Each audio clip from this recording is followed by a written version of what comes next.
बच्चों good evening. Good evening बेटा। तो कल हम लोग जो है वो पीरियोडिक टेबल मतलब पीरियोडिक प्रॉपर्टीज पीरियोडिक टेबल अपन ने चैप्टर चालू किया था और उसी को आज हमको आगे बढ़ाना है। तो कल हम लोग डोबर्नियर के बारे में बात कर रहे थे, जितना मुझे याद आ रहा है कल हमने डोबर्नियर के बारे में बात करी थी कि डोबर्नियर ने ट्राइड्स बनाए थे और डोबर्नियर ट्राइड रूल 1817 और समथिंग लाइक दिस में आया था, है। डोबर्नियर ने ट्राइड बनाए और उसने सिमिलर, जब ट्राइड में उन एलिमेंट्स को रखा जिनकी प्रॉपर्टीज एक जैसी थी उनके ट्राइड बनाए। बहुत कम ट्राइड्स थे जिनको उसने बनाया, पर उसने ट्राइड बनाया और वही रखे जिनमें प्रॉपर्टीज एक जैसी थी। आवाज सबको प्रॉपर्ली आ रही है? कम ज्यादा आ रही है? खाना बोलना पड़ेगा जल्दी से। आवाज सबको प्रॉपर्ली आ रही है, क्लियर आ रही है? जिसको क्लियर नहीं आ रही एक बार बाहर जाके अंदर आ जाओ तो क्लियर हो जाएगी, है ना। चलो, तो उसने ट्राइड बनाए थे और मैंने कल तुम्हें 3 एग्जाम्पल दे दिए थे। अब अदर एग्जाम्पल्स ट्राइड के क्या हो सकते थे? अदर एग्जाम्पल में पोटेशियम, रुबिडियम, सीजियम, है ना। एक और एग्जाम्पल हो गया ट्राइड का, phosphorus, arsenic, antimony. Phosphorus, arsenic, antimony. इसके अलावा एग्जाम्पल था ट्राइड का हाइड्रोजन, फ्लोरीन और chlorine. Phosphorus, arsenic, antimony, sulphur, selenium, tellurium, hydrogen, chlorine and hydrogen, fluorine and chlorine, sorry, hydrogen, fluorine and chlorine. ठीक है ना। ये आप याद कर लेना इनको, मतलब क्योंकि इनके अपन को वेट याद होने चाहिए। इसके लिए प्रॉपर्टीज तो इनकी सेम ही होंगी क्योंकि एक ही ग्रुप के एलिमेंट है, लेकिन इनका नंबर अपन को याद होना चाहिए। जरूरी नहीं है कोई यदि एक ही ग्रुप का हो तो डोबर्नियर ट्राइड रूल को फॉलो करे, क्योंकि उस डोबर्नियर ट्राइड रूल की एक और शर्त है। शर्त ये है कि पहले एलिमेंट का वेट और लास्ट एलिमेंट के वेट का यदि एवरेज लिया जाए तो मिडिल एलिमेंट का वेट आना चाहिए। तो कल हमने देखा था ये बात, कल हमने देखा था इस बात को कि ये अदर ट्राइड के एग्जाम्पल है बेटा। डोबर्नियर ने तो मिली ये 3 ही ट्राइड दिए हैं, ठीक है ना। अब आगे बढ़ते हैं अपन लोग।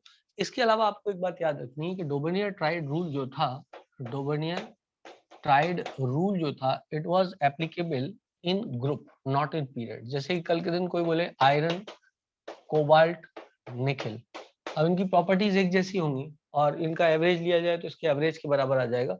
लेकिन Dobereiner triad rule was only for group not for period. Okay, so it was applicable in group not in period. क्या सब लोग को बात क्लियर है बेटा?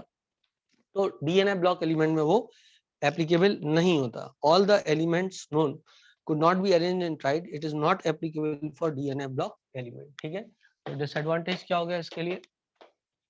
डिसएडवांटेज जो डोबर्नियर ट्राइड रूल का हो गया वो ये हो गया, not applicable, was not applicable for all known elements, for all known elements एक बात, और दूसरी बात was applicable in group not in period, not in period, not applicable to DNA block element, not applicable to DNF block element, है ना। हमें इस पे समय अपना खराब नहीं करना है ज्यादा, हिस्ट्री सिलेबस का पार्ट नहीं, आती भी नहीं है कभी, तो बस फटाफट इसको हमने पढ़ लिया और हमें ज्ञान प्राप्त तो हो गया। ठीक है बेटा। इसके बाद एक और आया, उसका नाम था न्यूलैंड ऑक्टेव रूल। अच्छा, एक बात कही जा सकती है कि डोबर्नियर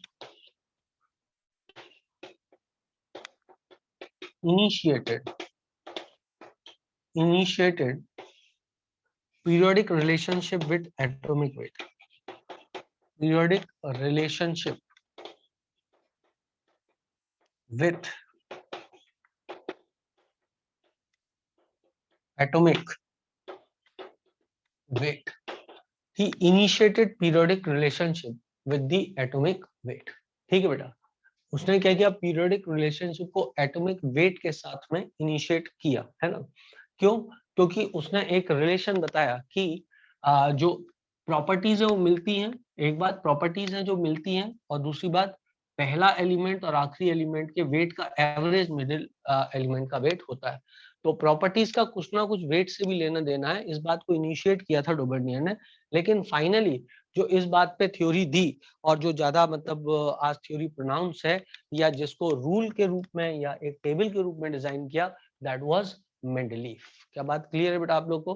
तो इनिशिएट किसने किया? इनिशिएट डोबर्नियर ने किया। इनफैक्ट डोबर्नियर इसलिए थोड़ा दुखी भी था इस बात को लेकर के कि मेरा नाम क्यों नहीं आया। उसने बोला कि भाई आई सेड दिस थिंग के मतलब there is a relationship between the properties of the element and the weight, तो मेरा नाम क्यों नहीं इसके लिए पीरियोडिक लॉ के लिए बोला गया। लेकिन उसने मतलब सिर्फ इनिशिएट किया, उसने कोई टेबल नहीं दी, बहुत ज्यादा कोई बड़ा काम है सच नहीं किया था, ठीक है ना। So please do not this one.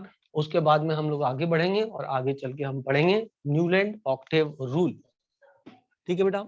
मैं वापस से बोल दूं, हिस्टोरिकल चीजों का ज्यादा इंपॉर्टेंस है नहीं एग्जाम में, तो हमें उस पर बहुत बहुत ज्यादा एज सच अपना टाइम खराब नहीं करना चाहिए। बहुत सारी चीजें हैं जो बहुत काम की हैं और वो पढ़ना हमें ज्यादा जरूरी है। चलो, कई लोग इसको छोड़ भी देते हैं ये कह के कि ये नहीं आएगा एग्जाम में, और कुछ गलत भी नहीं, लेकिन चूंकि एनसीईआरटी में दिया हुआ है इसलिए एक बार हमको देख लेना चाहिए, ठीक। चलो आगे बढ़े। आगे बढ़े तो हमारे पास अब आता है न्यूलैंड ऑक्टेव रूल। क्या है? Newland octave rule. अब बात चलेगी क्या कहता है न्यूलैंड ऑक्टेव रूल। वो ये कहता है कि यदि एलिमेंट्स को उनके बढ़ते हुए एटॉमिक वेट के आधार पर अरेंज किया जाए, यदि एलिमेंट्स को अपने बढ़ते हुए एटॉमिक वेट के आधार पर अरेंज किया जाए, if the elements are arranged according to their increasing atomic masses, that every eighth element tend to repeat the property। जो हर 8वां एलिमेंट आता है उसकी प्रॉपर्टीज क्या होती हैं? रिपीट होने लग जाती हैं। It is like musical notation, सारे गामा पदानी सा।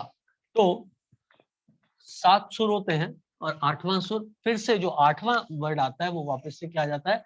सा आ जाता है, ठीक है। इसी प्रकार उसने कहा कि they are like musical notations, मतलब पीरियोडिक प्रॉपर्टी जो होती हैं वो रिपीट हो जाती हैं। हर 8वां एलिमेंट यदि प्रॉपर्टी रिपीट करता होता, हर 8वें एलिमेंट की प्रॉपर्टी वो पहले एलिमेंट जैसी मिलती है यदि एलिमेंट्स को उनके बढ़ते हुए एटॉमिक मास के आधार पर अरेंज किया जाए। नाउ दिस इज समथिंग जहां पर कि एक बात समझ में आती है, ओहो, so there is a definite relationship between the properties of the element and their masses. मतलब एक निश्चित इंटरवल बाद ऐसा है, क्योंकि हर 8वां एलिमेंट प्रॉपर्टी रिपीट कर रहा था, तो एक निश्चित इंटरवल बाद प्रॉपर्टीज रिपीट हो रही थी। आई होप सो आपने मेरी बात को ढंग से सुना है। तो न्यूलैंड ऑक्टेव रूल ने क्या कहा? Newland octave rule, every eighth element tends to repeat properties, tends to repeat properties if arranged according to their increasing atomic masses, according to their increasing atomic masses, ठीक है। जैसे कि हम यदि देखें आज की डेट में तो हम देखेंगे कि हमारे पास लिथियम है, लिथियम के बाद बेरिलियम है, बेरिलियम के बाद में बोरॉन है, कार्बन है, नाइट्रोजन है, ऑक्सीजन है और फ्लोरीन है। अच्छा, उन दोनों में नोबल गैस के बारे में पता नहीं था। तो lithium, beryllium, boron, carbon, nitrogen, oxygen, fluorine, ये हम पीरियड में चल रहे हैं। ये 7 एलिमेंट हो गए। देखो 1 2 3, 8वां एलिमेंट जो आता, क्योंकि उन दोनों नोबल गैसेस के बारे में पता नहीं था, तो जो 8वां एलिमेंट आता वो सोडियम आता। अब सोडियम की प्रॉपर्टी लिथियम से मिलती जुलती है। यदि इसका मास देखा जाए तो 3 है, इसका 4, इसका 5, इसका मास जो है वो आता है कितना, सॉरी कुछ कचरा कर दी, सॉरी। इसका मास देखा जाए तो 7 है, इसका मास 9 है, इसका मास 11 है अप्रोक्सीमेटली, ये 12 है, दिस इज 14, ये अप्रोक्सीमेट लिख रहा हूँ मोस्ट कॉमन आइसोटोप का, ये 16 है and this one is about 19, ठीक है बेटा। तो ये इंक्रीजिंग एटॉमिक मास के आधार पर अरेंज किया जाएगा। 7 के बाद 9, 9 के बाद 11, 11 के बाद 12, 14, 16 और 19 और इसके बाद में इधर आ जाता है 23।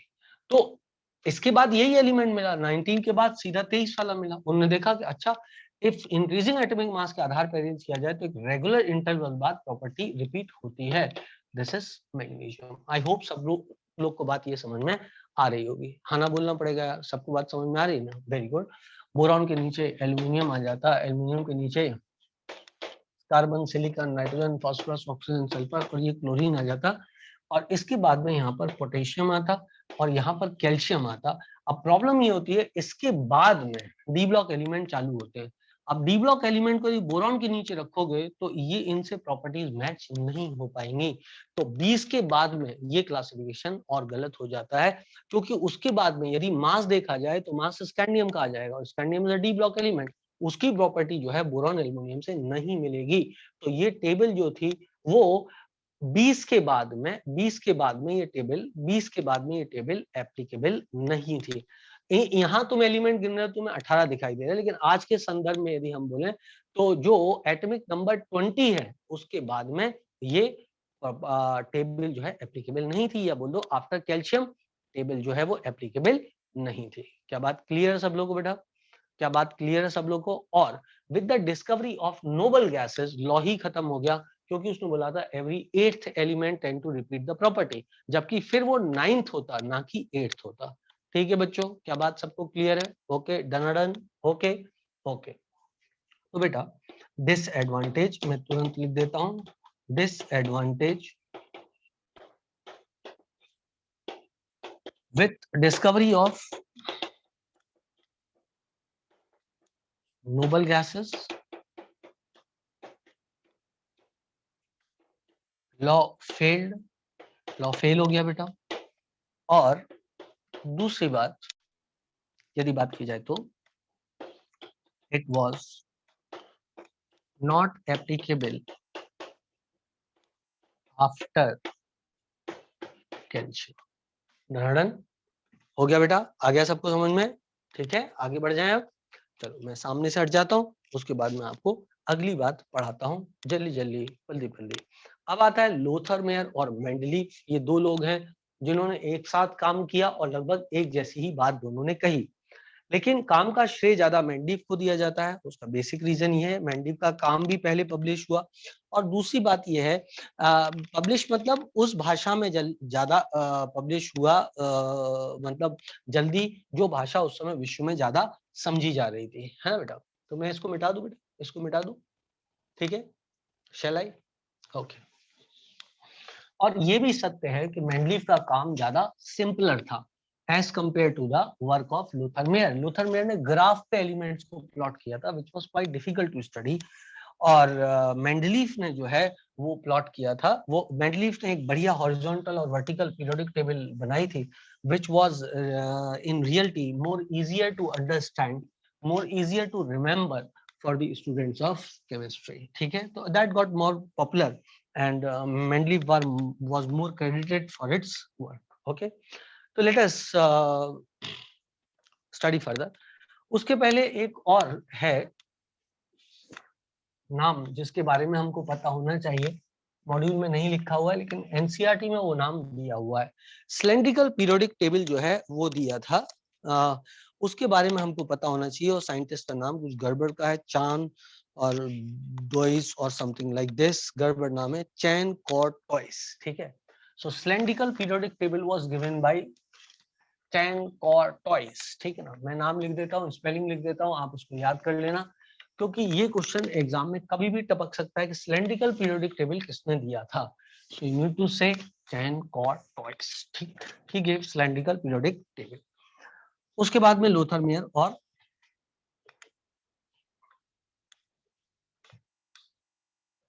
मेंडलीफ का वर्क अपन पढ़ेंगे। ठीक है बेटा, तो let us right this one कि AEBD चैन कॉर्ट टॉइस, ABD चैन, CHAN चैन, COURT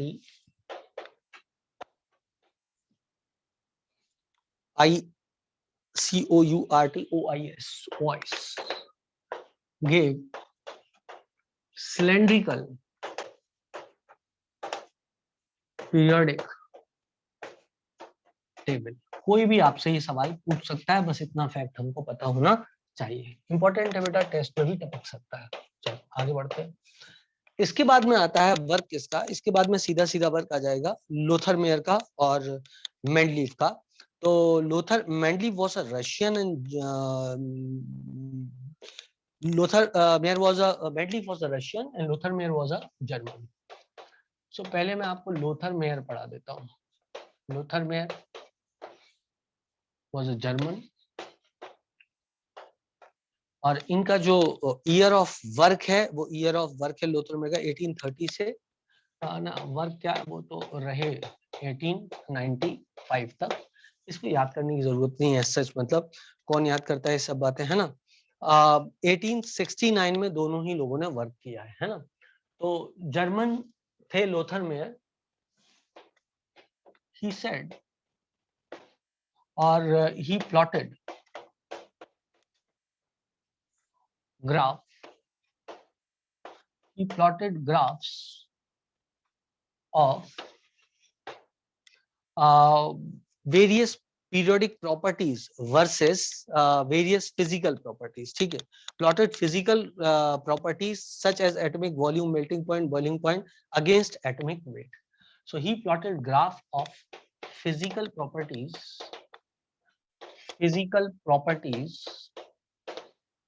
like melting point, boiling point, density against physical properties. तो ये मेनली कौन सी प्रॉपर्टीज है, फिजिकल प्रॉपर्टीज है, against atomic weight. Year of work, obviously year of work 1869, ठीक है ना, factual है, कोई बड़ी बात नहीं है। And he obtain that the periodically the properties repeated periodically. he concluded that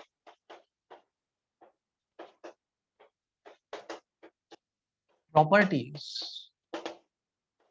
repeated periodically,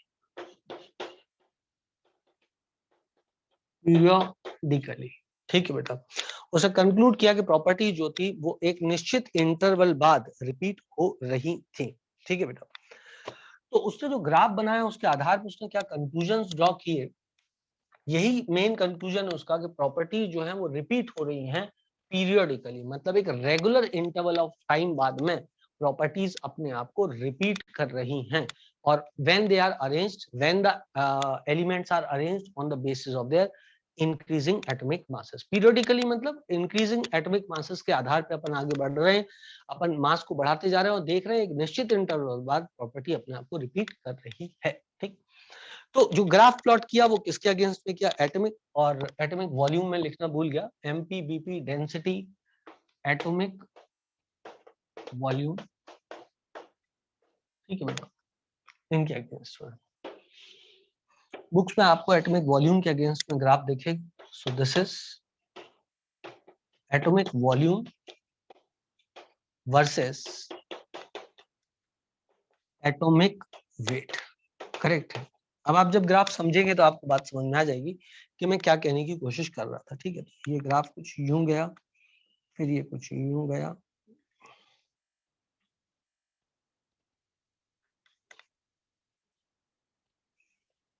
देखो क्या हो रहा है कि ये पीक्स जो है lithium, sodium, potassium, rubidium, caesium, ये कुछ पीक्स दिखाई हमको दे रहे हैं, ये एटॉमिक वॉल्यूम है ना बेटा।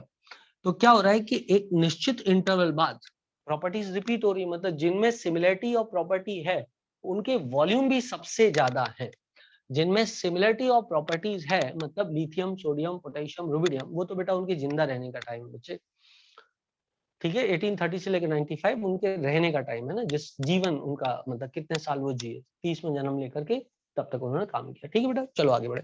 तो उन्होंने क्या देखा कि जब एलिमेंट्स को अरेंज कर रहे हैं तो निश्चित प्रॉपर्टी वाले एलिमेंट एक निश्चित स्थान प्राप्त कर रहे हैं। यदि आप देखो तो lithium, sodium, potassium, rubidium, caesium सबकी प्रॉपर्टी एक जैसी होती है। और ये सब कहां पर है, ये सब कहां पर है हृदय बेटा? बस जितनी लाइन पता होनी चाहिए थी उतनी बता दी। हिस्ट्री में ज्यादा नहीं जाना है। सिलेंडर कैसा दिखता था, कैसा नहीं दिखता था, सब भूल जाओ। जो बोर्ड पे लिखा है सिर्फ उसको याद कर लो। ठीक है, चलो।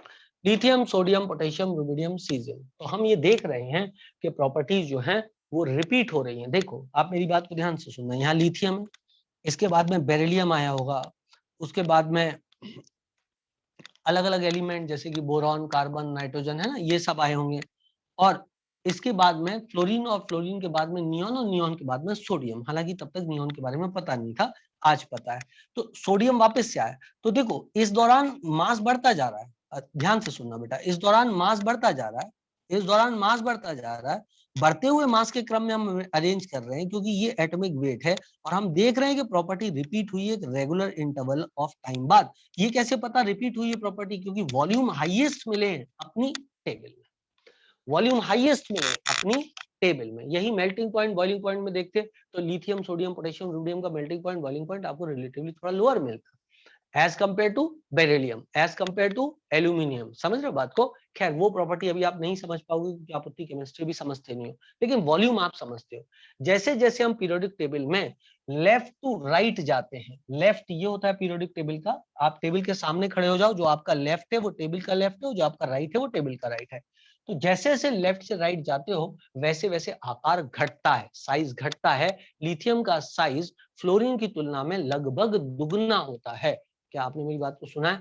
जैसे जैसे हम लेफ्ट टू राइट जाते हैं साइज कम होता जाता है पीरियोडिक टेबल में। ठीक है बेटा, तो हम जानते हैं कि सबसे ज्यादा size lithium, sodium, potassium, rubidium इन सब का है। ठीक है बेटा, तो अब कंक्लूजन क्या निकालें इससे? तो इन्होंने जो कंक्लूजन निकाला इस ग्राफ से, वो कंक्लूजन ये था कि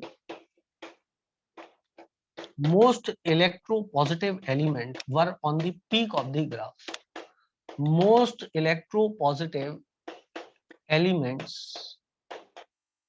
बेटा दिखाई दे रहा है सब लोगों को जो मैंने लिखा हुआ है? सबको दिख रहा है ना? Most electropositive elements were kept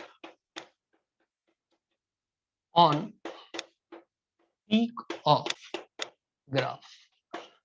On peak of graph, देखो दिखाई दे रहा है हमको, ठीक है ना? नंबर 2 करेक्ट है।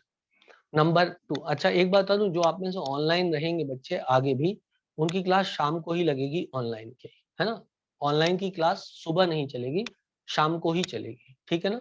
तो अब चूंकि जब जब भी ओपन हो जाएगा, जब भी ओपन हो जाता है, तब जो ऑनलाइन क्लास का आपको मोड मिलेगा वो ऑनलाइन के बच्चों के लिए वो शाम को मिलेगा। ऑफलाइन के बच्चों के लिए सुबह शाम जो भी व्यवस्था बने वो अलग होगी, लेकिन ऑनलाइन जो बच्चे रहेंगे उन बच्चों को शाम का मिलेगा। ऑफलाइन कब से चालू हुआ ये क्वेश्चन मेरे से मत पूछना, क्योंकि मुझे नहीं पता है ना बेटा? वो तो जब सरकार अलाउ करेगी तब से होगा। जो मुझे पता है वो मैंने आपको बता दिया। क्या हुआ बेटा? माइक ऑफ हो गया क्या? जल्दी बोल दो, हाँ ना बोल दो। नहीं चल रहा है ना? चल रहा है ना mike? Okay, done done done done done, ठीक, ओके चलो बेटा। So most electropositive element were kept on peak of the graph. ज्यादातर इलेक्ट्रोपॉजिटिव एलिमेंट जो है वो पीक ऑफ द ग्राफ पर ही। हाँ बेटा मैं ही पढ़ाऊंगा आपको, आप टेंशन मत लो इस बात की, मैं ही पढ़ाऊंगा आपको। ऑनलाइन में तो 100% पढ़ाते हैं, ऑफलाइन में भी पढ़ाते हैं, लेकिन ऑफलाइन में थोड़े से डायमेंशन अलग हो जाते हैं, कितनी क्लास किसकी हो रही है वगैरह वगैरह वगैरह, बहुत सारी चीजें होती है ना? पर ऑनलाइन में तो पढ़ाते हैं। लास्ट ईयर का एक्सपीरियंस मैं आपको बता रहा हूँ, ऑनलाइन में क्लास नहीं बदली थी, ऑफलाइन में बदली थी। ऑफलाइन में बदली थी, ऑनलाइन में नहीं बदली थी, समथिंग लाइक दिस, है ना?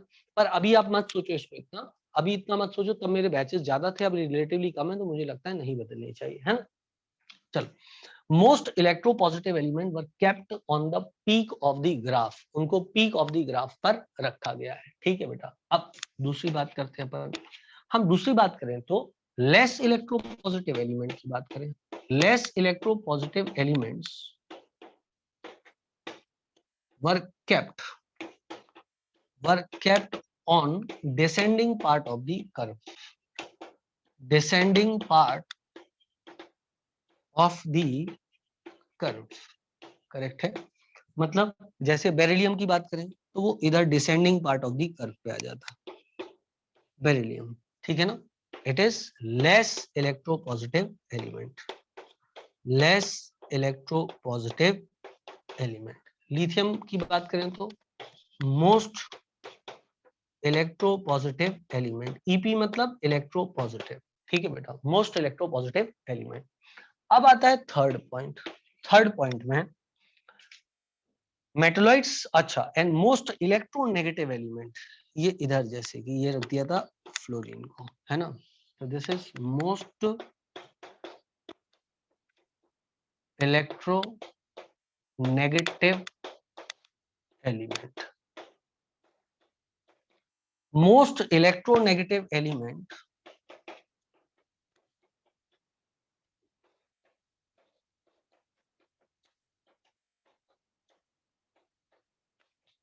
were kept on ascending part of the curve, were kept on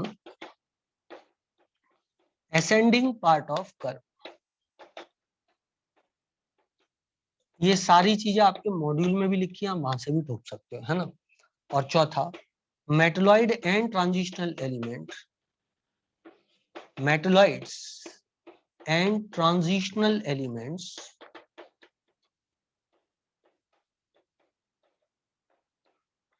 अभी आप अपनी सुविधा के लिए ट्रांजिस्टर एलिमेंट मतलब D and F block element मान लो, है ना। बाद में आपको अंतर बताएंगे कि ट्रांजिस्टर और डी और एफ में क्या अंतर होता है। Mostly they are same, sometime they are different, है ना।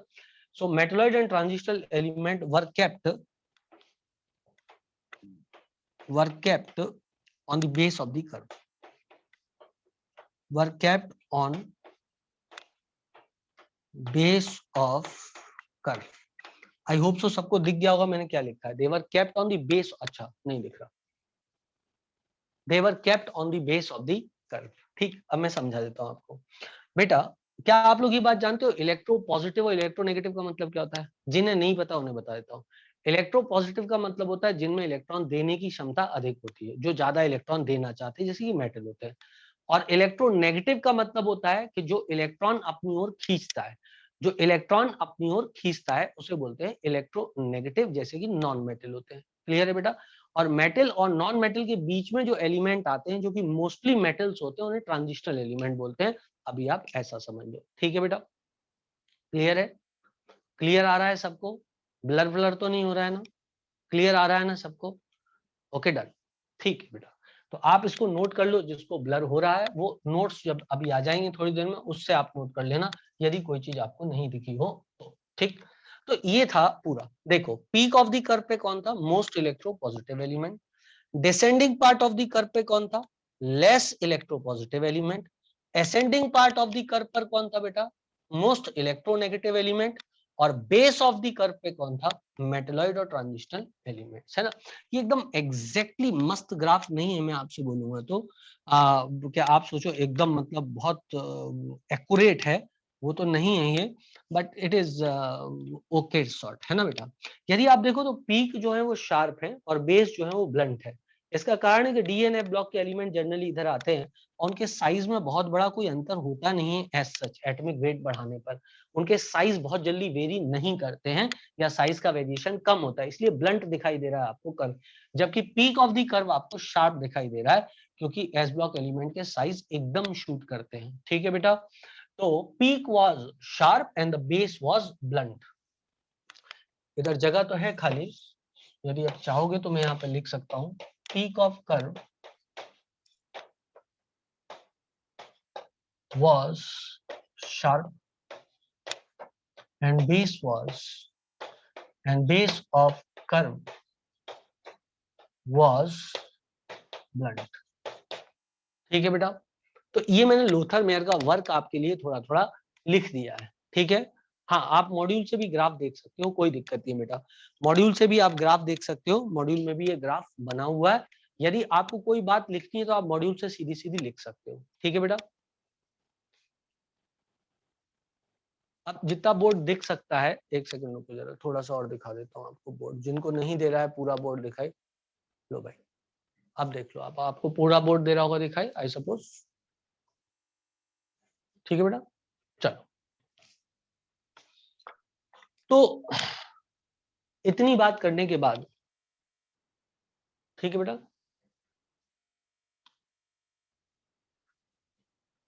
ठीक है बच्चों, सबको दिख रहा है ना बोर्ड पे, एकदम मस्त दिखाई दे रहा है, नारायण मस्त दिखाई दे रहा है ना बोर्ड पे, ठीक है, अभी भी दिख रहा है ना, मस्त दिख रहा है ना, ठीक है। तो जिसको नहीं दिख रहा है उसको थोड़ा सा बेटा अपने नेटवर्क को एक बार चेक कर लेना चाहिए, ठीक है ना। चलो अब मैं इसको मिटा देता हूँ और थोड़ा सा बड़ा लिखेंगे अब की बार। इसको मैंने थोड़ा छोटा इसलिए लिखा था कि मैं लूथर मेयर के बारे में बहुत सारी बातें एक पेज पे लिखना चाहता था। अच्छा, इसमें यदि कोई लिख नहीं पाया तो मैंने मॉड्यूल से एक्स्ट्रा कुछ लिखा नहीं है बेटा, मैं आपको बता दूं। सबको समझ में तो आ गया ना लूथर मेयर का कर्व, क्योंकि मैंने मॉड्यूल से एक्स्ट्रा कुछ नहीं लिखा यहाँ पे। उसका रीजन ये है कि हिस्टोरिकल एस्पेक्ट ज्यादा आते नहीं, तो जो चीजें ज्यादा आती हैं, अच्छे से आती हैं, उनको बहुत डिटेल में अच्छे से पढ़ाऊंगा। जो चीजें आती नहीं है उनको अपन को बहुत ज्यादा फोकस करने की आवश्यकता नहीं है एज सच, ठीक है बेटा। हिस्ट्री के बारे में बहुत कुछ बात की जा सकती है, मेंडलीफ के पूरे जीवन काल के बारे में बात की जा सकती है, लेकिन वो इंटरेस्टिंग लगता है, एग्जाम में नहीं आता। तो चलो, जब तक बोर्ड का दूसरा साइड सूख रहा है, एक बार मैं आपके लिए हल्का सा रिवीजन इस बात का कर दूं कि कर्व पे क्या था। तो हमने देखा कि ऐसा कर्व था, कुछ यूं गया, कुछ यूं गया, कुछ यूं गया, समथिंग लाइक दिस, ठीक है ना। हमने देखा कि जो पीक थे वो शार्प थे, जो बेस थे वो ब्लंट थे। हमने इस बात को देखा। जो पीक था उस पे आते थे कौन, जो पीक था उस पे आता था मोस्ट, जल्दी से याद कर लो, इलेक्ट्रो पॉजिटिव एलिमेंट। जो descending part of the curve पे था इस पे आते थे लेस इलेक्ट्रो पॉजिटिव एलिमेंट, और जो ascending part of the curve पर था इस पर आता था मोस्ट इलेक्ट्रोनेगेटिव एलिमेंट, और जो बेस था इस पर आता था मेटलॉइड एंड ट्रांजिशनल एलिमेंट। इधर एटॉमिक वेट लिखा हुआ था और यहां पर लिखा हुआ था वॉल्यूम। क्या सबको बात क्लियर है बेटा? इतना भी याद हो गया? मैंने दोबारा रिवीजन करा दिया, रिवीजन इसलिए कराया जिससे कि याद हो जाए। 4 लाइनें हैं, बस 4 लाइनें हैं लोथर मेयर के वर्क में। लोथर मेयर के वर्क में ये 4 लाइनें हैं। इसके अलावा ये कि लोथर मेयर ने क्या बोला था, तो उसने बोला था जब एलिमेंट्स को उनके बढ़ते हुए एटॉमिक मास के ऑर्डर में अरेंज किया जाता है तो वो एक पीरियोडिकली अपनी प्रॉपर्टीज को रिपीट करते हैंगे, ठीक है बेटा। और उसने बेसिकली फिजिकल प्रॉपर्टीज को प्लॉट किया था, जैसे वॉल्यूम हुआ, बॉइलिंग पॉइंट हुआ, मेल्टिंग पॉइंट हुआ, इन प्रॉपर्टीज को अगेंस्ट एटॉमिक वेट प्लॉट किया था, ठीक है। कॉम्प्लेक्सिटी ये है बेटा, क्योंकि आप देखो इसको पढ़ना आसान नहीं है, 118 एलिमेंट यदि ग्राफ पे प्लॉट कर दोगे तो आपको रिलेटिवली पढ़ना बहुत मुश्किल जाएगा, ठीक है बेटा। क्या सबको आ गया? क्या सबको आ गया? याद भी हो गया? हाँ ना बोलना पड़ेगा, याद भी हो गया ना? हाँ बिल्कुल। यदि आप जो है मेरे साथ साथ याद करते रहोगे तो आपका काम बन जाएगा। बहुत बहुत ज्यादा इसके बारे में विचार करने की आवश्यकता नहीं, जितनी लाइंस मैं आपको सिखा रहा हूँ उतनी लाइन आप सीख लो, वरना क्या होगा, आप मेरा वो समय खराब कर दोगे जिस समय पे मैं कुछ अच्छा आपको पढ़ा सकता हूँ कायदे से। मतलब मुझे तो लास्ट ईयर यही बताया गया था कि सर ये पूरा पोर्शन आप छोड़ दीजिएगा, ये सिलेबस का पार्ट नहीं है, पर फिर भी मैं पढ़ा देता हूँ बच्चों को। लास्ट ईयर भी नहीं छोड़ा था मैंने तो, और इस साल भी नहीं छोड़ रहा हूँ, जिससे कि आप इसको मॉड्यूल में देखोगे, एनसीईआरटी में देखोगे तो आपको घबराहट होगी, तो इसलिए पढ़ा देते हैं, ठीक है ना। अब हम आते हैं मेंडलीफ पे। तो जहां तक मेंडलीफ का सवाल है, ये लोथर मेयर का वर्क खत्म हुआ, ठीक बेटा। अब हम बात करते हैं मेंडलीफ की। अच्छा, और एक पीरियोडिक फंक्शन यहाँ पे एक टर्म दिया हुआ है, वो क्या होता है? On the basis of the curve, Lothar Meyer concluded that the physical properties of element are periodic function of their atomic weight and becomes the base of Mendeleev periodic table. So, Lothar Meyer said physical properties of element, physical properties of element are, physical properties of element are periodic function, are periodic function of their atomic weight. अब बेटा properties are function of their atomic weight, क्या ये mathematical term है? x is a function of y, बोलो बेटा, x is a function of y, मतलब x is a function of y का मतलब क्या हो बेटा कि y की जो वैल्यू है वो x पे डिपेंड कर रही है, इंटरडिपेंडेंट है आपस में। बोलो बेटा, यही होता है ना। तो इन्होंने क्या बोला, इन्होंने बोला physical properties are function of their atomic weight, मतलब वो एटॉमिक वेट पर डिपेंड करती है, ठीक है बेटा। एंड दे आर, इनफैक्ट ये मैंने थोड़ा सा और अच्छा लिखना चाहिए था, दे आर पीरियड, हाँ लिखा है अच्छा, they are periodic function, not only function, they are periodic function. Function का मतलब डिपेंड करता है, पीरियोडिक का मतलब एक निश्चित पीरियड बाद, क्लियर है बेटा इतनी बात, रिपीट करता है अपने आप को, ठीक है। So they are periodic function of their atomic weights. I hope so concept सबको क्लियर है, बात सबको क्लियर है। तो इन्होंने कहा they are periodic function of their atomic weights, ठीक है बेटा। चलो आगे की बात करते हैं और अच्छी अच्छी बातें करते हैं, मजा आ रहा है और मजा आएगा, ठीक। अब हम चलते हैं मेंडलीफ पे। तो मेंडलीफ ने क्या कहा बेटा, Mendeleev studied the physical and the chemical properties both, है ना, physical and chemical properties of element. अच्छा अब मैं लिख देता हूं मेंडलीफ। तो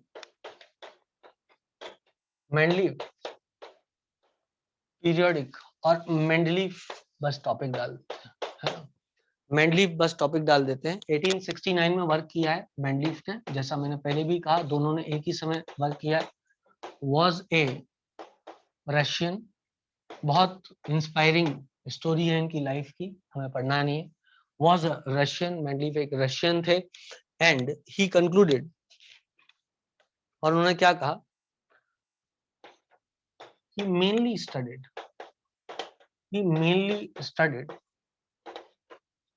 chemical properties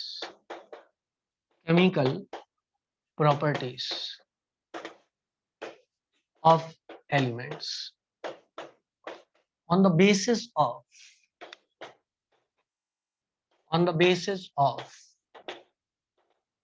reactivity with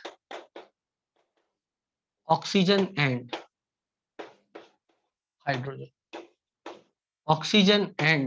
hydrogen, correct है बेटा। और उन्होंने ये बताया, उन्होंने क्या किया, प्रॉपर्टीज को स्टडी किया। कौन सी प्रॉपर्टीज को स्टडी किया बेटा, केमिकल प्रॉपर्टीज को स्टडी किया। और बेस क्या लिया, केमिकल प्रॉपर्टीज। केमिकल प्रॉपर्टीज किस आधार पे उन्होंने स्टडी करी, on the basis of reactivity with the oxygen and the hydrogen, ठीक है। और उन्होंने जो अलग अलग एलिमेंट्स बनाए, जो खूब सारे एलिमेंट्स बनाए, उसके आधार पर फिर उन्होंने अपना पीरियोडिक लॉ दिया, on basis of above experiments he proposed his periodic law, that is when elements are arranged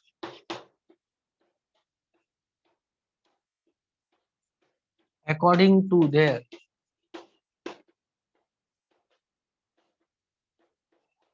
increasing atomic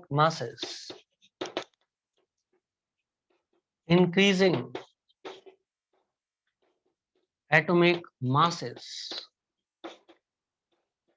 they tend to repeat their property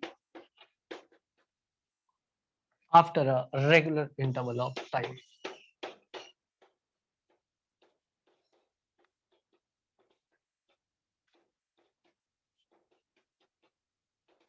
जैसे कि आप समझो, मान लो लिथियम के साथ ऑक्सीजन की रिएक्शन करी, तो क्या देखते हैं वो कि Li2O बना, ठीक है, Li2O बना।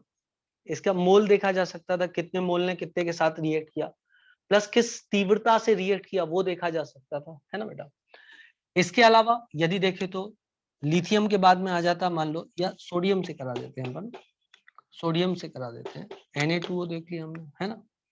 इसके बाद हमने मैग्नीशियम के साथ करा दिया, मैग्नीशियम के साथ O2 की रिएक्शन कराई, हाफ O2 की, एंड वी ऑब्टेन्ड MgO, इधर बैलेंस करने के लिए 2 लगा देते हैं।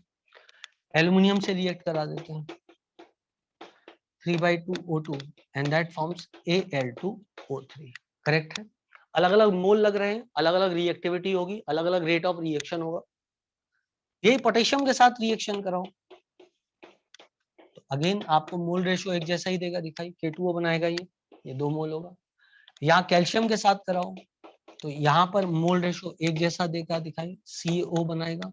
यहाँ गैलियम के साथ कराओ तो ये भी आपको मोल रेशियो एक जैसा दिखेगा, Ga2O3 मिलेगा। इनकी प्रॉपर्टीज देखी जाए तो मोस्ट बेसिक ऑक्साइड होंगे, ये रिलेटिवली लेस बेसिक होंगे, ये और कम बेसिक होंगे। मतलब इनकी प्रॉपर्टीज जो हैं वो अलग अलग है। सोडियम की मैग्नीशियम से अलग है, मैग्नीशियम की एल्युमिनियम से अलग है, और एक निश्चित इंटरवल बाद जब वो रिपीट करती है तो सोडियम पोटेशियम सोडियम जैसी प्रॉपर्टी को दिखाने लग जाता है। मतलब उसने केमिकल प्रॉपर्टी के आधार पर ये बात पढ़ी थी, हाइड्रोजन से रिएक्शन कराई और ऑक्सीजन से रिएक्शन कराई। क्या तुम लोगों को मेरी बात समझ में आई? मैं क्या कह रहा हूँ? मैं ये कह रहा हूँ आपसे कि उसने हाइड्रोजन और ऑक्सीजन से रिएक्शन कराया और रिएक्टिविटी को देखा, रिएक्शन को देखा, और उसके आधार पे उसने बोला कि इन दो एलिमेंट की रिएक्शन एक जैसी है, इनको एक ग्रुप में आना चाहिए। और उसने इस बात को नोटिस किया कि ऐसा एलिमेंट अब फिर मिलेगा, जैसे सोडियम मिल गया, पोटेशियम मिल गया, फिर उसने बोला ऐसा एलिमेंट एक बार फिर मिलेगा, एक निश्चित इंटरवल बाद फिर से प्रॉपर्टी रिपीट करेगी। और उन्होंने देखा कि आइला फिर से प्रॉपर्टी रिपीट करी। आई होप सो आपको बात समझ में आ रही है। और बोला कि वेट के आधार पर जब एलिमेंट को अरेंज कर रहे हैं तो एक इंटरवल बाद प्रॉपर्टीज का रिपीटिशन हो रहा हैगा। और मेनली जो रिएक्शन करी कैसे, ऑक्सीजन और हाइड्रोजन से करी। आई होप सो सबको बात समझ में आ गई, किसी को कोई दिक्कत कोई समस्या नहीं होगी। ठीक है बेटा, चलो इसको आप नोट कर लो, इसके बाद में आगे की कहानी मैं आपको बताता हूँ। It is very logical. इसके बाद में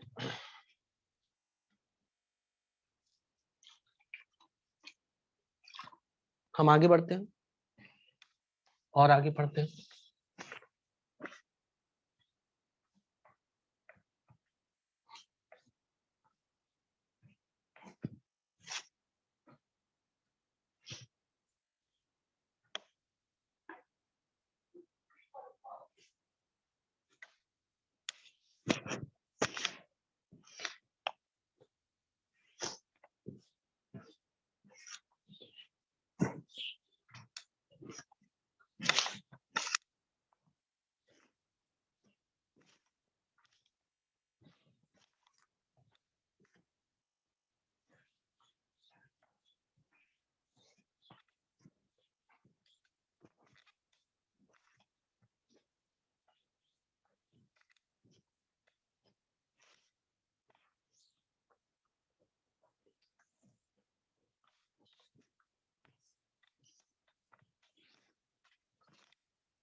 ठीक है, अब आगे देखें तो मेंडलीफ ने क्या काम किया। तो Mendeleev characteristics of Mendeleev periodic table क्या है ना। So let us study characteristics of Mendeleev periodic table. क्या कैरेक्टरिस्टिक है मेंडलीफ की पीरियोडिक टेबल के? Number 1, it was based on atomic weight. It was based on atomic weight and number of elements were 63. ठीक है बेटा, इसमें कुछ horizontal रो थी, कुछ वर्टिकल रो थी।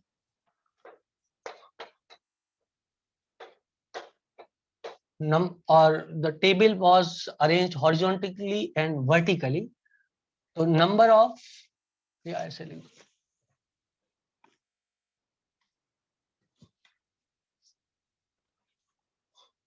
two type of rows were present, है ना। he was first sign, अच्छा ओके चलो ऐसे लिख, he was first scientist to arrange element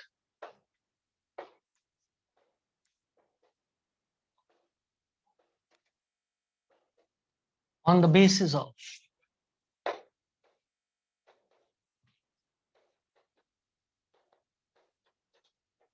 scientific experiments. उसने बेटा बाकायदा एक्सपेरिमेंट किया, रिएक्शन किया, और रिएक्शन करने के आधार पर उसने बोला कि ये टेबल कुछ इस तरीके से अरेंज होनी चाहिए, ठीक है। सो बेसिस उसने क्या किया, साइंटिफिक एक्सपेरिमेंट्स के आधार पर उसने टेबल को अरेंज किया था, ठीक है ना। तो अब he arranged elements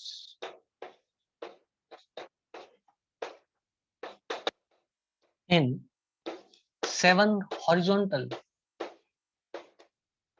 rows, जिसको कि हम बोलते हैं पीरियड्स। तो आज भी बेटा 7 ही पीरियड होते हैं, है ना, आज भी 7 ही पीरियड होते हैं। और चौथा बात करें तो 8, या इधर लिख देता हूं, एंड 8 वर्टिकल रोज, जिसको कि क्या बोला गया, ग्रुप्स। अब ग्रुप बेटा 18 है, अब ग्रुप बढ़ गए, अब ग्रुप 18 हो गए, तब ऐसा नहीं था, ठीक। चौथा, he divided each group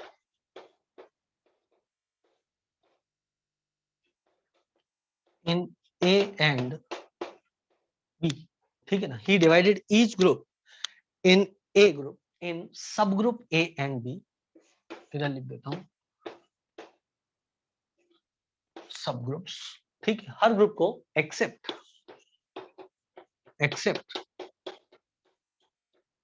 eighth group, except eighth group, correct बेटा। तो उसने क्या किया, इन ग्रुप्स को एक साथ मतलब ए और बी में बांट दिया था, एक्सेप्ट एट्थ ग्रुप्स, ठीक है बेटा। Eighth group was considered, eighth group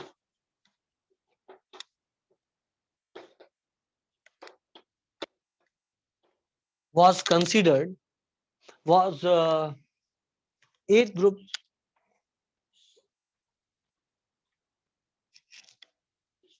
consisted of 9 elements, consisted of 9 elements, ठीक है बेटा। आयरन, कोबाल्ट, निकेल,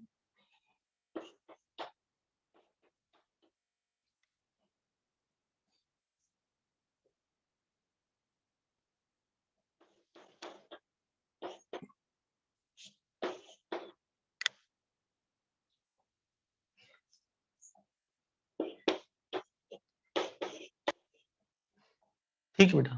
ये 9 एलिमेंट आते हैं इसके अंदर, इसको हम चेक कर सकते हो, बाद में मैं आपको याद भी करा दूंगा ये 9 एलिमेंट के नाम, ठीक है बेटा, है ना। वर्टिकल रोज को बेटा उसने क्या बोला था, वर्टिकल रो को बोला था ग्रुप, और हॉरिजॉन्टल रो को बोला था पीरियड्स, ठीक है। मैं एक बार इसको क्रॉस चेक कर लूं, रूडियम, रोडियम, ऑस्मियम, इरिडियम, प्लेटिनम, सही है बेटा, ठीक है बच्चों। Iron, cobalt, nickel, palladium, platinum, ये बाद में मैं आपको याद करा दूंगा, अभी आज या कल में कभी ना कभी जब पीरियोडिक टेबल पूरी याद कराऊंगा तब ये याद करा दूंगा एलिमेंट के नाम, ठीक है बेटा। ये 9 आते थे, किसमें, एट्थ ग्रुप में आते थे, ठीक है बेटा। Now the element belonging to the same group exhibit similar properties. तो एक 6 पॉइंट को यहाँ पे लिख देता हूँ, element belonging to same group shows similar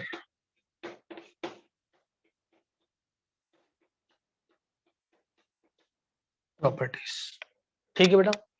बस इतनी कहानी हमको पता होनी चाहिए शुरुआती, कि क्या क्या कैरेक्टरिस्टिक थे, फिर मेरिट और डिसमेरिट और एडवांटेजेस और disadvantage of Mendel periodic table में आपको पढ़ाता हूँ। पहले ये बात आप समझ लो कि मेंडल पीरियोडिक टेबल में था क्या।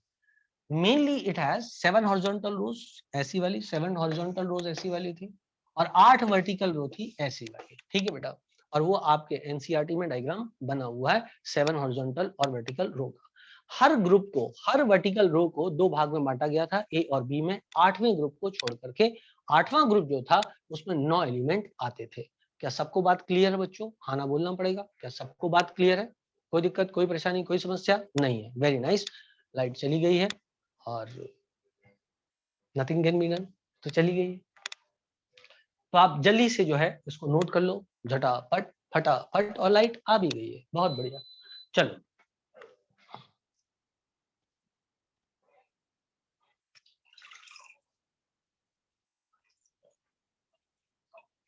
इसके बाद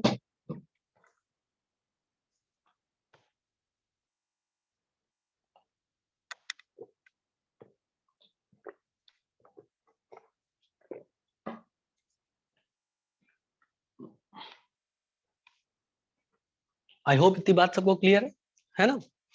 इसके बाद में मैं आपको अगली चीज पढ़ाता हूँ इससे कंसर्न। अब आता है बेटा मेरिट और एडवांटेजेस क्या थे, है ना। इतना लिटरेचर सबको क्लियर है ना, इतना लिटरेचर सबको क्लियर, जो इस पर बोर्ड पे लिखा हुआ है सब क्लियर है ना। बस इतना ही याद रखना है, और आप अपनी कैथोलिक क्यूरियोसिटी जो है, क्या हुआ होगा क्या नहीं होगा वो सब चीजें छोड़ो, बस इतनी बात क्लियर रखो, है ना। एग्जाम में जितना आता है वो सब बहुत लिखा हुआ है यहाँ पे, आपको पीएचडी नहीं करनी है।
चलो भाई, अब आगे की बात समझे तो मेंडलीव पीरियोडिक टेबल में अब हम पढ़ते हैं मेरिट्स और advantages of Mendeleev periodic table. ठीक, तो मेरिट और एडवांटेज में जो सबसे पहली बात निकल के आएगी वो आएगी, भाई इसने पहली बार साइंटिफिक स्टडी करी थी, है ना बेटा। मेरिट्स और advantages of Mendeleev periodic table, तो जो पहली बात निकल के आई, साइंटिफिक स्टडी किया।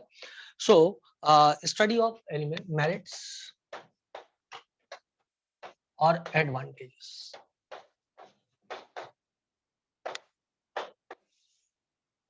पहली बात हम लिख देंगे, first time the elements were classified according to their properties. First time elements were classified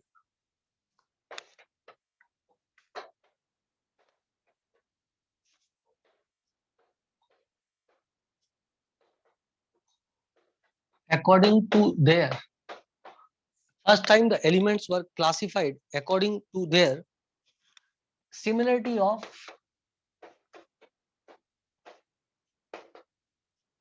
chemical properties। ठीक है बेटा, मतलब एक तरीके से पहली बार एक्सपेरिमेंट करके देखा गया। अब तक क्या था, जो चीज मिल रही है बस उसको सुपरफिशियली देख लिया और एलिमेंट्स को साथ रख दिया। अब एक्सपेरिमेंट करके देखा, समझ रहे हो बात को। हेडिंग क्या है सर, ये तो बड़ी हेडिंग यार, मेरिट और एडवांटेजेस, वो पहला पॉइंट है, हेडिंग वो है, ये हेडिंग है, उसके बाद ये डॉट डॉट। ठीक है, चलो आगे बढ़े। Prediction of newer elements second आता है, prediction of newer elements. Correct है बेटा। तो उसने न सिर्फ साइंटिफिक स्टडी करी बल्कि ये भी प्रिडिक्ट किया कि न्यूअर एलिमेंट आएंगे। मतलब जो जगह खाली पड़ रही थी, जैसे कि किसी एक जगह पे कोई एलिमेंट उसके वेट के हिसाब से फिट नहीं हो रहा है, जैसे कि आप ये मानो कि मान लो मैंने एलिमेंट ए लिया, बी लिया, सी लिया, है ना। अब एलिमेंट डी ले लिया, अब इसके बाद मेरे को एलिमेंट ई मिला, element D absent, element F मिला, ई एब्सेंट था, ई मेरे को मिला ही नहीं, लेकिन मेरे को एफ मिला। एफ मैंने यहाँ रखा तो उसकी प्रॉपर्टी इससे नहीं मिल रही थी, क्योंकि मेरे को बढ़ते हुए मास के क्रम में अरेंज करना था, और मास एक एक करके नहीं बढ़ रहा है जो अपन ये बता दें क्या 22 वाला मिल गया, 23 वाला तो मिला ही नहीं, इसका मतलब मिसिंग है। क्योंकि आपने देखा है कि 2 का भी अंतर आ जाता है, कभी 3 का भी आ जाता है ना। तो इसलिए ये तो नहीं कह सकते ये अगला वाला है, ये तो नहीं कह सकती अगले वाला है कि नहीं, बट लेकिन हम इससे प्रॉपर्टी मैच करके देख सकते हैं। अब इसकी प्रॉपर्टी इससे नहीं मिली मान लो, तो मैं क्या करूंगा, मैं उसको यहां रखूंगा, सी के नीचे एफ आ जाएगा, और ये एलिमेंट मिला नहीं है तो वो कहेगा यार मिसिंग है। ये जिस खांचे में फिट होता है, तुम ऐसा समझो कि एक ब्लॉक में फिट हो रहे हैं। मेरी बात को ध्यान से सुनो, पहले पहले कंसेप्ट समझ लो अथर। ऐसा आप समझो एक ब्लॉक सिस्टम बना हुआ है, तो इसका इसका चाबी और इसकी चाबी एक जैसी, मतलब ये दोनों एक ही ब्लॉक में फिट हो जाएंगे। लेकिन बी के ब्लॉक में एफ फिट नहीं हो रहा है, लेकिन उसका मास डी के बाद बढ़े हुए मास का जो एलिमेंट मिला वो एफ ही मिला। तो बोलेगा यार ये तो इस ब्लॉक में फिट हो रहा है, तो बोले इस ब्लॉक का कहां है, बोले अभी मिल नहीं रहा है, बाद में मिलेगा। तो उसने बोला इस ब्लॉक में आने वाला जो एलिमेंट होगा वो बाद में जाकर के मिलेगा, उसकी प्रॉपर्टी इससे मिलती जुलती होगी, उसका मास कुछ कुछ ऐसा होगा, उसका मेल्टिंग पॉइंट ऐसा होगा, बॉइलिंग पॉइंट होगा। उसने काफी ज्यादा जो है एक्यूरेसी के साथ इन सब चीजों को प्रिडिक्ट किया था। क्या आपको मेरी बात समझ में आ रही है? क्या बात समझ में आ रही है? That was the success of the Mendeleev. क्योंकि बेटा जो पता है वो तो ठीक है, लेकिन जिसके बारे में अभी तक हमें जानकारी ही नहीं है, कोई ऐसा लॉ दिया जाए जो लॉ आने वाले समय की चीजों के बारे में बता दे, तभी उस लॉ की यूनिवर्सलिटी होती है, तभी हम कह सकते हैं ये नियम सही है। देखो बेटा, पढ़ने के तरीकों पर मुझे हरदम एक बात रही है, देखो जैसे आपको पढ़ना है ना, तो मैं हरदम एक बात सोचता हूँ क्या पढ़ाया जाए और क्या आपको पढ़ना चाहिए, अलग अलग चीजें बेटा। क्या क्या पढ़ना है हमको? सबसे पहले हमको पढ़ाना है मॉड्यूल, एनसीईआरटी पढ़ाना है, फिर टेस्ट के लिए पढ़ाना है, फिर आपके टेस्ट में नंबर आ जाए उसके लिए पढ़ाना है, फिर आपका भी कई बच्चों का अपना ईगो होता है कि मेरे से इस लेवल की किताब बन जाए, उसके लिए पढ़ाना है। उसके बाद में जो है वो साइड में टीचर क्या पढ़ा रहा है उसके लिए पढ़ाना है ना बेटा। और उसके बाद में आती है एक चीज जिसे कहते हैं एग्जाम के लिए पढ़ाना है। क्या आपको मेरी बात समझ में आ रही है? सबसे आखिरी में जाकर के आ गया क्या, एग्जाम के लिए पढ़ाना। वो सबसे पीछे चला जाता है कि एग्जाम के लिए क्या पढ़ाया जाए। और हाँ, एक पॉइंट तो मैं बोलना भूल ही गया, जो कि मोस्ट इंपॉर्टेंट पॉइंट है, बच्चे खुश रहने चाहिए। ये बहुत ज्यादा इंपॉर्टेंट पॉइंट है, बच्चे खुश रहने चाहिए, ये भी अपन को इंश्योर करना है। ये 8-9 चीजों के बाद में आता है कि एग्जाम के लिए भी पढ़ाना है कि नहीं पढ़ाना है। एग्जाम में जो आता है वो हमें पढ़ना है कि कुछ तो भी हल्का भल्का पढ़ना है। तो द थिंग इज दैट कि इंसान तो वही सही है, टीचर तो वही सही है जो कि किसके लिए पढ़ाएगा, आपको खुश करने के लिए पढ़ाएगा कि एग्जाम के लिए पढ़ाएगा, आप खुद ही सोचो। ऑब्वियसली एग्जाम के लिए जो पढ़ाए, आपको खुश करने के लिए ना पढ़ाए। जो आज प्रिडिक्ट करे और कल पेपर आ जाए वही टीचर है, वरना काहे का टीचर बेटा, वरना तो कुछ भी पढ़ाया जा सकता है, कुछ भी पढ़ाया जा सकता है। समझ रहे हो आप मेरी बात को? अनंत है पढ़ाने के लिए, उसका कोई अंत नहीं है। क्लियर है ना बेटा? की बात सब लोगों को। अभी मैंने कल से रिवीजन चालू किया, किनका? जो बच्चे अभी एग्जाम दे रहे हैं अगस्त में उनका। और 1 घंटे की कल सोल्यूशन की क्लास मैंने रिकॉर्ड की है, वो आई भी होगी उस पर। जिन लोगों ने वो फॉलो किया है मेरे को, उन लोगों को पता लग गया होगा कि एक नई कल जो है वीडियो आई रात को, है ना। वो 1 घंटे की आई, 1 घंटे की आई, सिर्फ 2 घंटे की बनाऊंगा बेटा, सिर्फ 2 घंटे की बनाऊंगा। समझ रहे हो आप मेरी बात? ये 2 घंटे की वीडियो, और नॉर्मल क्लासेस में कितने में हो रहा है, 10 क्लास में खत्म हो रहा है। 10 क्लास की जगह मैंने कितनी रिकॉर्ड करी, 1 क्लास रिकॉर्ड करी, वो कहीं जा नहीं रही है। अब पेपर आने दो, आप देख लेना उससे फंसा कि नहीं फंसा। और एक वीडियो अपन बनाने जा रहे हैं, कब? कब? सैटरडे को, 2 घंटे की क्लास वाला। 2 घंटे में हम क्या पढ़ेंगे? एटॉमिक स्ट्रक्चर पढ़ेंगे। और उस एटॉमिक स्ट्रक्चर चैप्टर से न सिर्फ केमिस्ट्री कवर होगा, बल्कि फिजिक्स ऑफ एटॉमिक स्ट्रक्चर भी कवर हो जाएगा। और एग्जाम सामने है, एग्जाम सामने, हम देख लेंगे फंसा कि नहीं फंसा। यदि फंस गया तो हम सही ट्रैक पे। तो कुछ गरीब बच्चे जिन्हें ये दिखता है यार हम सिलेक्ट नहीं हो पाएंगे, उनके लिए एक बहुत बड़ी खुशखबरी हो जाएगी। जैसे ही उन्हें कंफर्म हुआ कि सर ने जो 2 घंटे में पढ़ाया था उससे पूरा पेपर आ गया, तो उन्हें एक बात कंफर्म हो जाएगी कि यार मेरे को ना, मेरी हालत थोड़ी सी पतली है, मैं उतना सारा नहीं याद कर पाता हूँ, मेरे से उतनी मेहनत नहीं होती। एक काम करता हूँ, चोरी से चुपके से इनकी ये 2 घंटे के लेक्चर को तो मैं बिल्कुल चाट ही लेता हूँ, एकदम बढ़िया ही कर लेता हूँ। और यदि मैंने एकदम बढ़िया ये कर लिया तो फिर बस मेरा आनंद हो गया, मैं कम से कम सेलेक्ट तो हो सकता हूँ, भले मेरे को पीएचडी ना। I hope you understand. Clear है बेटा इतनी बात सब लोगों को? अब सुनो आप मेरी बात को ध्यान से। तो उन्होंने बोला प्रिडिक्शन ऑफ न्यूअर एलिमेंट्स, तो उसने नए एलिमेंट्स को प्रिडिक्ट कर दिया। अब कौन कौन से एलिमेंट उन्होंने प्रिडिक्ट किए वो मैं आपको बताता हूँ। उन एलिमेंट के नाम थे स्कैंडियम, गैलियम, जर्मेनियम और टेक्नीशियम। क्या था? स्कैंडियम, गैलियम, जर्मेनियम और टेक्नीशियम, ये एलिमेंट उन्होंने प्रिडिक्ट किए थे, है ना। देख लेते बेटा, स्कैंडियम, जर्मेनियम, और टेक्नीशियम और गैलियम, गैलियम और टेक्नीशियम, है ना। इन एलिमेंट्स के बारे में उन्होंने बताया था, है ना। जीजा टीसी है, ओके ठीक है। तो ये वो एलिमेंट है ना। अब ये एलिमेंट कौन से हो जाएंगे, हो जाएगा जीजा एससी टीसी है ना। और जीजा, बहुत बढ़िया। और जर्मेनियम के नीचे क्या आना चाहिए, सिलिकॉन। गैलियम के पास क्या आना चाहिए, या इसके ऊपर कर दें, सिलिकॉन, एल्यूमिनियम, बोरॉन, और टेक्नीशियम मतलब Mn, ठीक है ना। अब इसको यदि याद अपन करें किसी तरीके से, तो दिस इज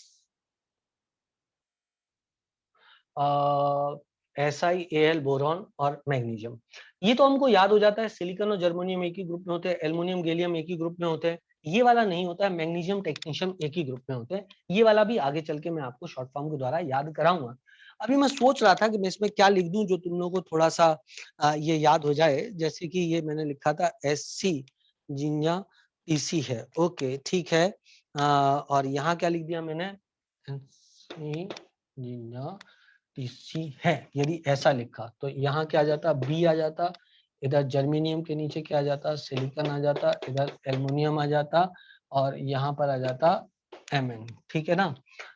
BSAM, BSAM। और ये क्या है, SC जीजा टर्की है, मतलब टर्की है नहीं, और कोई अच्छा शब्द देख लेते हैं। कुछ भी देख लो, कुछ भी जो आपके मन में आए, कोई भी शॉर्ट फॉर्म छोटा मोटा हम बना सकते हैं। BSc M.Tech, क्या बोल दिया, BSc M.Tech, नहीं। देखो मैं आपको बताता हूँ, इस तरीके से याद नहीं करो, इस तरीके से याद करोगे तो आपको थोड़ा मुश्किल जाएगी, है ना। मैं आपको बताता हूँ, रुको जरा एक सेकेंड, दूसरे तरीके से याद कराता हूँ। क्योंकि क्या है कि हम शॉर्ट फॉर्म ऐसा होना चाहिए जो कि जबरदस्ती का नहीं हो। जब जबरदस्ती के शॉर्ट फॉर्म होते हैं थोड़ी देर तो याद रहते हैं, और थोड़ी देर बाद हमारे दिमाग से वो निकल भी जाते हैं। तो इसलिए हम उसको ना ऐसे जबरदस्ती का शॉर्ट फॉर्म नहीं बना सकते, ठीक है ना। देखो बेटा,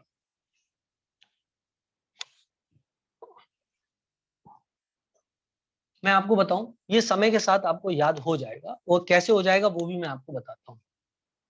एक्चुअल क्या होता है बेटा, यहां मैंने लिखा SC जीजा TC है, ठीक है बेटा। हमने ऐसा बोल दिया जीजा TC है। जीजा तो सब लोग समझते हैं ना, जीजा क्या होता है, जीजा साली वाला ना, है ना बेटा, ठीक है बेटा। तो क्लियर थी बात। तो SC जीजा TC है। स्टूडेंट आगे बढ़कर मैनेजमेंट,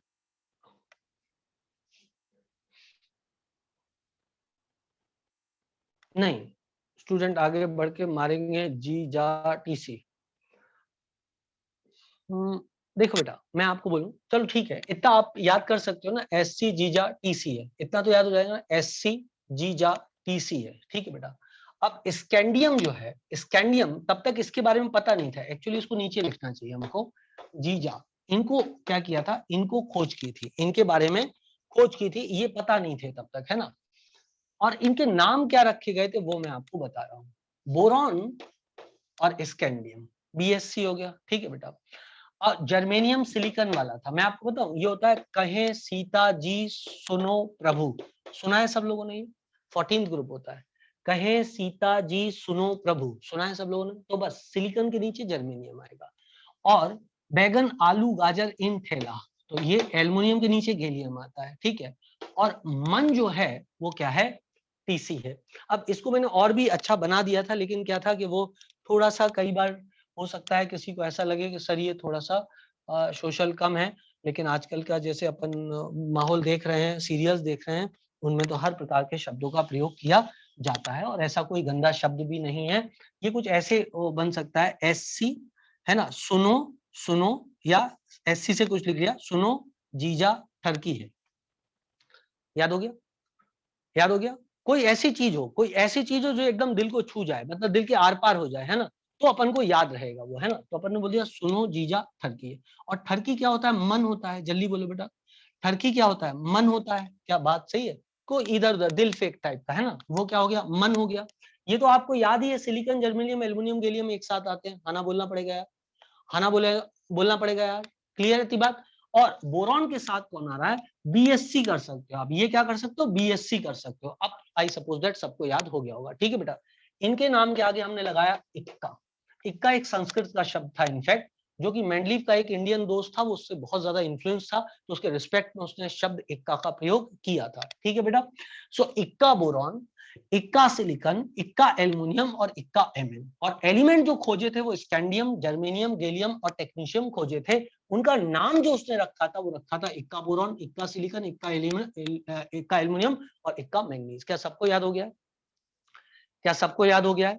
जो मैंने शॉर्ट फॉर्म बनाया वो शॉर्ट फॉर्म आपको याद हो गया ना?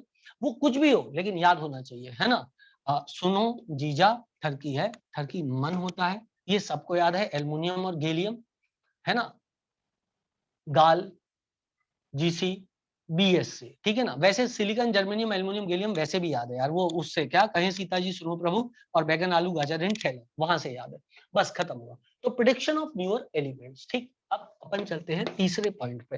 तीसरा पॉइंट इसका है जो कि बोलता है कि ब्लैंक स्पेस, ना तीसरा पॉइंट ये तो हो गया खत्म, prediction of newer element. Correction of doubtful atomic masses, correction of doubtful atomic masses, correct है बेटा। अब इसमें क्वेश्चन यही आएगा बेटा कि किसका क्या नाम था, मैच द फॉलोइंग में आ जाएगा। इक्का बोरॉन का नाम क्या था, इक्का सिलिकॉन कौन था, इक्का एल्युमिनियम कौन था, इक्का मैंगनीज कौन था।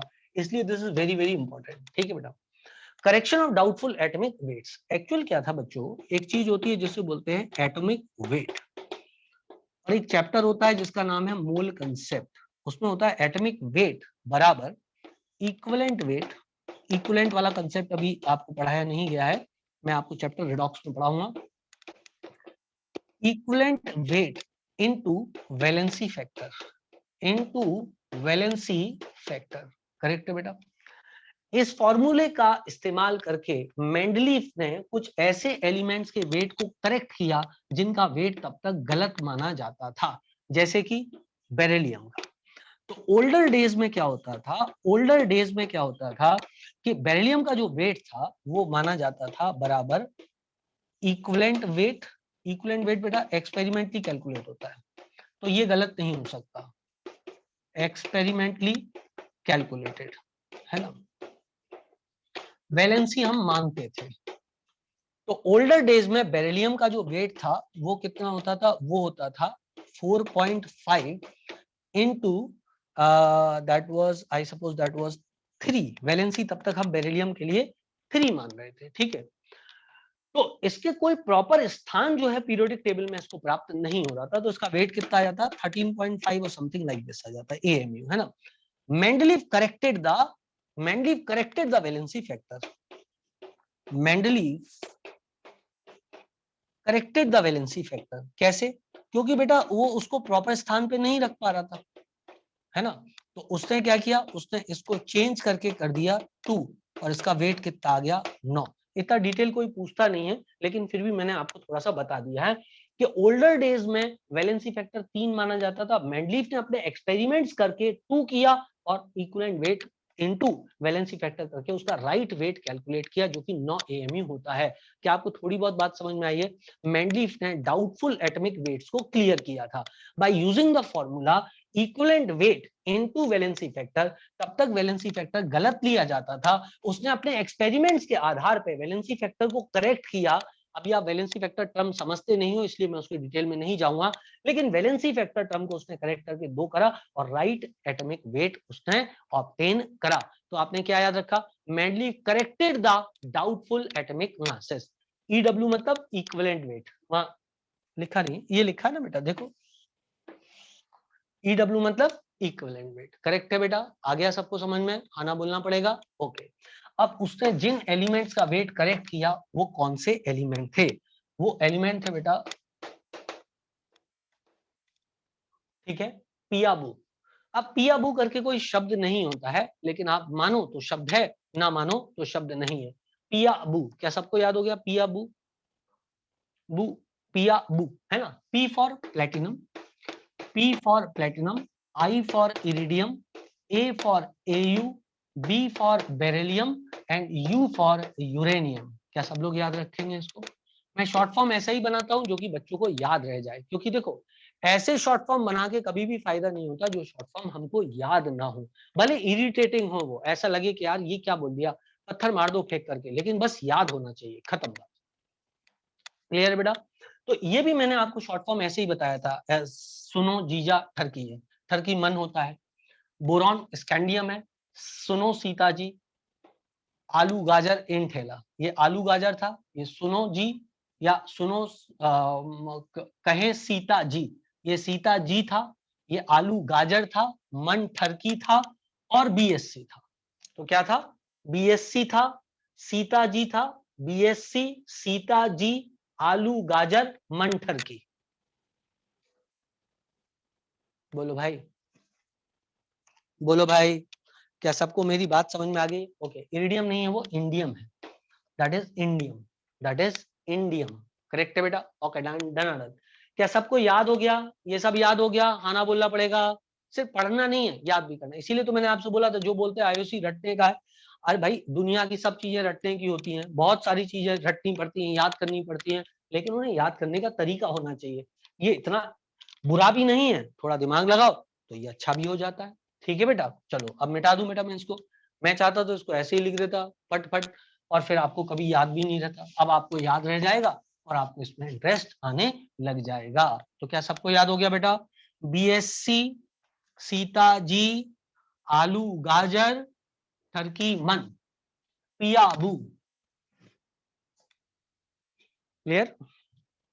और ये शॉर्ट फॉर्म आपको कहीं नहीं मिलेंगे, क्योंकि ये सब मैंने खुद ही बनाए हुए हैं। क्लियर? तो द थिंग इज दैट, आगे बढ़ते हैं और थोड़ा सा आगे बढ़ते हैं।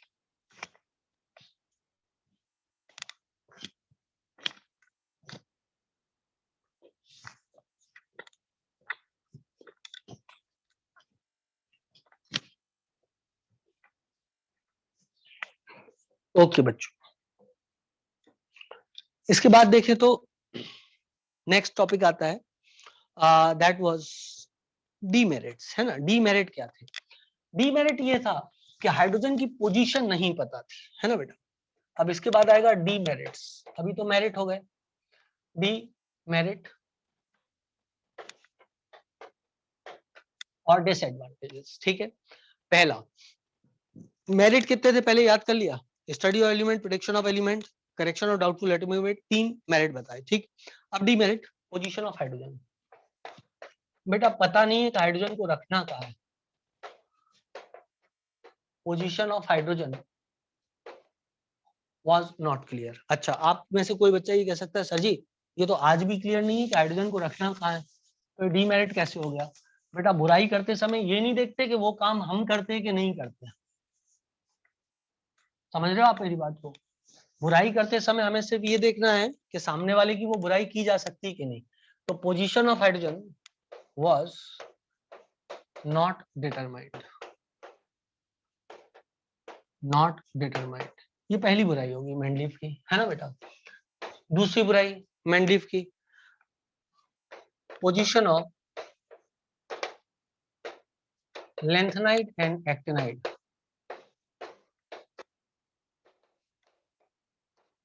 आपने कभी पीरियोडिक टेबल देखा हो तो एफ ब्लॉक बिल्कुल बाहर से ही रखा रहता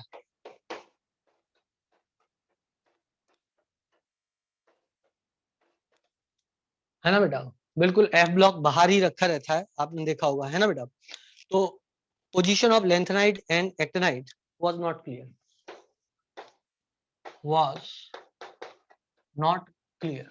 ठीक, अब तीसरा बेटा, तीसरे वाले में बात की जाए तो वो आता है एनामेलस। अच्छा, पोजीशन ऑफ आइसोटोप भी बोल देते हैं, है ना बेटा? जो आसान वाले हम पहले लिख लेते हैं, पोजीशन ऑफ आइसोटोप।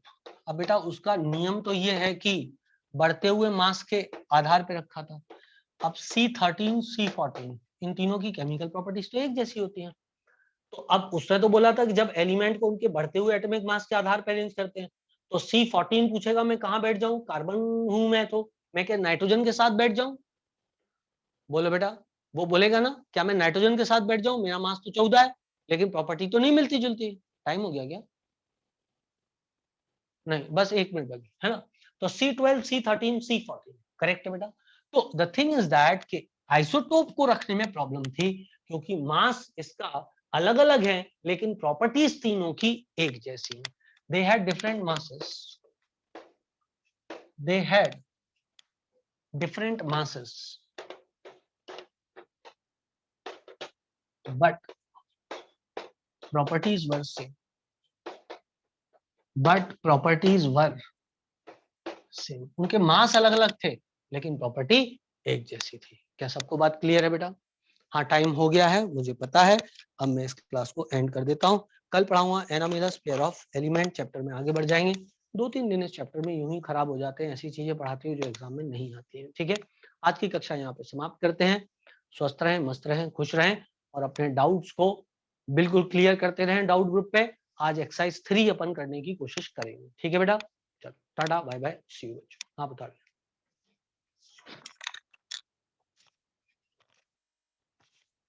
आज रात को एक्सरसाइज 3 करने की कोशिश करना बेटा, है ना? तो अपन डाउट उसके डिस्कस करेंगे आज और कल में। बाय बच्चों। एक्सरसाइज 3 ऑफ मॉड्यूल है ना।